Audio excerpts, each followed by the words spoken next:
felicidad no es lo que nos pasa, sino cómo interpretamos lo que nos pasa. Depende de la interpretación de la realidad. La felicidad es hacer una pequeña obra de arte con nuestra vida, con nuestros talentos. Pero la felicidad depende del sentido que le damos a la vida. Y en una sociedad que ha perdido el sentido, que ha perdido el rumbo, sustituimos sentido por sensaciones. Este mundo sufre un gran vacío espiritual y esto nos lleva a una búsqueda frenética de métodos de relajación, de satisfacciones corporales, comidas, vino, temas sexuales, masajes, todos temas digitales, cosas que no tienen por qué ser malas, pero que sustituyen el verdadero sentido de la vida. Hay que volver a los valores. ¿Y qué son los valores? Los valores es aquello que nos hace crecer como personas, aquello que nos perfecciona y aquello que nos guía en los momentos de caos y de incertidumbre. La felicidad no se define en el fondo, la felicidad se experimenta y solo existe un antídoto para esos momentos, solo existe uno, y ese es el amor. El amor a una persona, enamorarse, querer a alguien de verdad. Me gusta decir que en el fondo de cada uno de nosotros existen tesoros escondidos que se revelan cuando uno quiere de verdad. El amor nos abre y nos da alas para conseguir cualquier cosa. El amor a una persona, el amor a los demás, el amor a los ideales y a las creencias. Decía Confucio, no son las circunstancias de la vida las que hacen felices a las personas, sino sus ideales. Todos hemos leído historias, biografías de personajes que por su vida, Nelson Mandela en la isla de Robben, Santo Tomás Moro, que a pesar de las circunstancias adversas eran felices porque eran coherentes con sus ideales. El 90% de las personas no sabe por qué se levanta cada mañana. Hemos perdido los motivos para alegrarnos y muchas veces la tristeza, el rencor y el mal humor se han convertido en dictadores de nuestra vida. Como psiquiatra, suelo definir la felicidad como vivir instalado de manera equilibrada en el presente, habiendo superado las heridas del pasado y mirando con ilusión al futuro. Los que viven enganchados en el pasado son los depresivos, son los resentidos, son los amargados. Los que viven constantemente angustiados por el futuro son los ansiosos. Depresión y ansiedad, las dos grandes enfermedades del siglo XXI. Nosotros nos hemos olvidado que solo tenemos capacidad de actuar en el hoy y en el ahora. El 90% de las cosas que nos preocupan nunca, jamás suceden, pero nuestro cuerpo y nuestra mente lo viven como si fuera real. Nuestra mente y nuestro cuerpo no distinguen lo real de lo imaginario. ¿Y si me echan? ¿Y si me arruino? ¿Y si me abandona mi marido? ¿Y si mi hijo no aprueba las asignaturas? ¿Y si tengo un cáncer? ¿Y si...? Mi cuerpo, cada vez que yo le someto a esos pensamientos, activa todo su sistema de alerta para poder actuar. Pero la diferencia es que yo no salgo corriendo. Los recursos que mi organismo ha activado para ese momento de alerta no los uso y me intoxico por cortisol. ¿Y qué me genera esa intoxicación por cortisol? A 3 niveles. Físico, se me empieza a caer el pelo, me tiembla el ojo, noto un nudo en la garganta, tengo cambios gastrointestinales, noto presión en el pecho, contracturas en el cuerpo, siento mi cuerpo cansado y pesado, tengo problemas de sueño, me meto en la cama por la noche y no me consigo dormir, o tengo microdespertares, el cortisol altera profundamente el sueño, o me despierto por las mañanas con sensación de cansancio.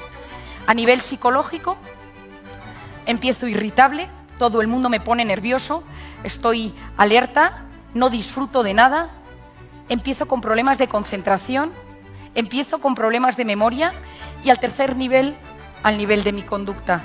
No me apetece salir, no me apetece hablar, no disfruto, no tengo temas de conversación y me aíslo. Sabemos que el manejo de las emociones, el manejo de mis pensamientos, tiene un impacto brutal a nivel hormonal, tiroides, a nivel muscular, fibromialgia, a nivel oncológico, cáncer, a nivel mental, demencias.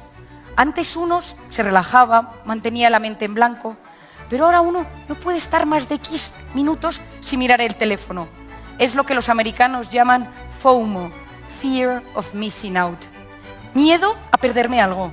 WhatsApp, Twitter, Instagram, noticias, da igual que sea en Arabia Saudí, en el Líbano, en México, en España, constantemente. ¿Qué cosas nos elevan el cortisol? Una de ellas es la que yo llamo la cronopatía. Patos, la enfermedad del tiempo. La obsesión por aprovechar el tiempo. Otro tema que eleva mucho el cortisol es la necesidad constante de vivir conectados. Hoy en día se están tratando las adicciones a las redes sociales con la misma medicación que la adicción a la cocaína. A partir de entre los 9 y los 14 años, que empieza la adolescencia, empieza la frustración.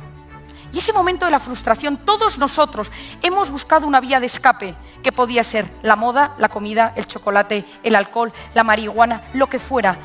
Pero mi cerebro se queda con esa vía de escape y cuando tengo 40 años y estoy agobiado, me echan del trabajo o mi mujer dice que me abandona, mi cerebro me recuerda eso que me daba paz en la adolescencia. Todos los jóvenes de hoy en día solo saben buscar la relajación a través de la pantalla. Conectan mejor con una pantalla que con un ser humano. Por lo tanto, el cortisol elevado, la cronopatía, vivir conectados y la necesidad constante de controlarlo todo. Hay que darse cuenta que hoy en día la mente viene para mandar, para ordenar, para controlar. Seguimos las directrices de la razón. Nos convertimos en seres que nos olvidamos que la mente se está convirtiendo en un gran tirano que no deja paso a lo más importante, que es el corazón. El que necesita controlarlo todo, controlar el futuro, es un perfeccionista. Y el perfeccionista, por definición, es el eterno insatisfecho. No disfruta porque nunca nada está a la altura de lo que uno quiere. Decía Víctor Pauset, el trabajo más productivo sale de las manos de un hombre contento. Los triunfadores son aquellos que disfrutan en su trabajo y eso significa que si mi mirada es siempre de juicio, de perfección, no puedo disfrutar. Porque el perfeccionista, el que necesita controlar su negocio, su familia, sus hijos, todo, vive constantemente sufriendo, porque a veces llega a buscar un nivel irreal. Ser perfeccionista es agotador y uno se compara. Y cuando uno compara, coteja superficies, no profundidades. Uno ve lo exterior, pero no sabe realmente lo que está sucediendo. ¿Cómo bajar ese famoso cortisol? Porque todos conocemos a más de uno que está intoxicado por cortisol.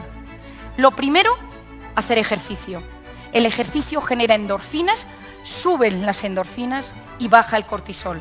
El cortisol en el ejercicio se elimina a través del hígado. La segunda es los pensamientos positivos. La actitud previa a cualquier circunstancia, sea una cita de trabajo, una cita romántica, un examen, determina cómo respondo a ella. Hoy en día sabemos que cuando uno se levanta por la mañana y dice, creo que va a ser un buen día, mi corteza prefrontal, que es la zona de la concentración, de la planificación y de la resolución de problemas, aumenta el flujo de sangre y las conexiones. Cuidado con el autoboicot que nos lleva a fracasar antes incluso de haber empezado. Solo con pensar lo voy a conseguir, mi cerebro se activa para que yo sepa y sea capaz de hacerlo. La diferencia entre nuestra mejor versión y nuestra peor versión es la actitud que yo tengo ante la vida. El éxito consiste en la voluntad, que es orden, constancia, perseverancia, más los conocimientos, leer, volver a la cultura, a los libros. Dice mi padre, la lectura es a la mente lo que el ejercicio es al cuerpo. Por tanto, volver a los fundamentos de la cultura y de la lectura. La voluntad, los conocimientos, la actitud positiva, científicamente demostrado, y el proyecto de vida. Esa es la ecuación. Hay que tener un proyecto, hay que tener un plan. Me gusta decir, sueña en grande, actúa en pequeño. Sal a por ello, sal a buscarlo. Pocas cosas han hecho tanto daño como llegará cuando menos te lo esperes. Eso es mentira. Nadie va a ir a buscarte a tu casa y decirte, llevo toda la vida esperándote para mi negocio. Tienes que salir, pero hay que centrarse más en el resolver un problema que en el problema. No entrar en bucle mental sobre ese problema, sino cómo puedo solucionarlo. Otra cosa que nos altera mucho son las personas tóxicas. Todos tenemos a alguien que solo con pensar en esa persona tenemos un pico de cortisol. Solo con pensarlo. No hace falta que venga ni con un hacha de guerra, ni sonriendo, ni si sonreír con un regalo, con unas flores. Da igual, porque en algún momento de la vida nos ha hecho daño. Son los que llamamos los vampiros emocionales. Te quitan la emoción, te quitan la energía en cuestión de segundos. ¿Y qué hay que hacer cuando uno tiene una persona tóxica? Lo primero es separarse y decir, ¿quiero realmente que esta persona tenga tanta influencia en mi vida? ¿Quiero darle este poder? La segunda es decir, ¿por qué me altera tanto? Y preguntarme, ¿es un tóxico universal? ¿Es tóxico para todo el mundo? ¿O es un tóxico individual? ¿Es un tóxico personal que me altera profundamente a mí? Si lo que es un tóxico personal, porque si es individual, que busque ayuda, en ese caso, intentar desmenuzar qué produce en mí. ¿Me siento juzgado? ¿Me siento atacado? ¿Siento que no me valora? ¿Es un tema de vanidad? ¿Es un tema de orgullo?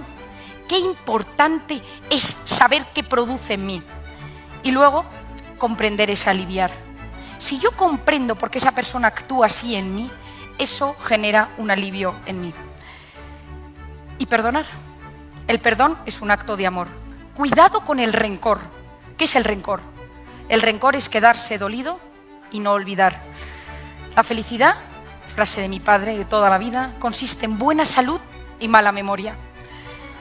Cuidado con el rencor, porque el rencor consiste en que los dos motivos principales de mi vida se convierten en la revancha y en el odio. La gente con rencor enferma.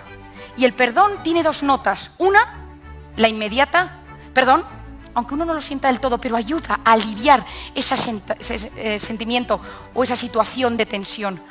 Aunque en ese momento uno piense que es la culpa del de al lado, dile perdón, porque se alivia la situación.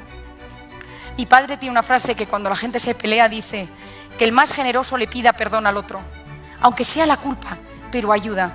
Y la segunda nota del perdón es a largo plazo y es, el perdón consiste en renunciar al odio y a la revancha. Perdonar es ir al pasado y volver sano y salvo, y volver ileso. Y se perdona, a veces cuesta, y no es que sea algo fácil, hay que evitar hacerse las víctimas, hay que intentar evitar en nuestra mente ese paisaje mental tóxico, pero hay que ver a la persona que nos ha herido digna de compasión. La base de un cerebro sano es la bondad. Hay que basar nuestras relaciones en lo que nos une más que en lo que nos separa. Si buscamos argumentos, siempre tendremos miles para separarnos, pero hay que unirnos. La compasión es superior a la empatía. La empatía es la capacidad de ponerse en el lugar del otro. La compasión es que me pongo en tu lugar, pero con instrumentos te tiro para arriba. Tenemos que volver a mirar a nuestro interior. Cuando yo hablo de meditar, cuando hablo de todo esto relacionado, hablo también de que hay que aprender a parar, frenar para ver, observar y disfrutar. Seguro que os habéis fijado que para observar y contemplar de verdad hace falta pararse. Corriendo no se percibe la belleza. Miramos tanto el reloj que no damos tiempo a lo importante. Aprovechar una tarde de domingo y poner el teléfono en modo avión, sin miedo a desatender una llamada, sin estar constantemente preocupados por una noticia, por un tuit. No pasa nada. No necesitamos estar conectados las 24 horas del día. Hay que aprender a perder un poco de tiempo ganando en paz y en serenidad. Cuando el estrés nos invada, cuando temas perder el control, cuando de repente tu cabeza se agote, no encuentres recursos, Cuando tu cuerpo no te responda, pon tu corazón. Él hará el resto. Porque cuando pones el corazón en algo pequeño, eso pasa a ser algo grande y maravilloso.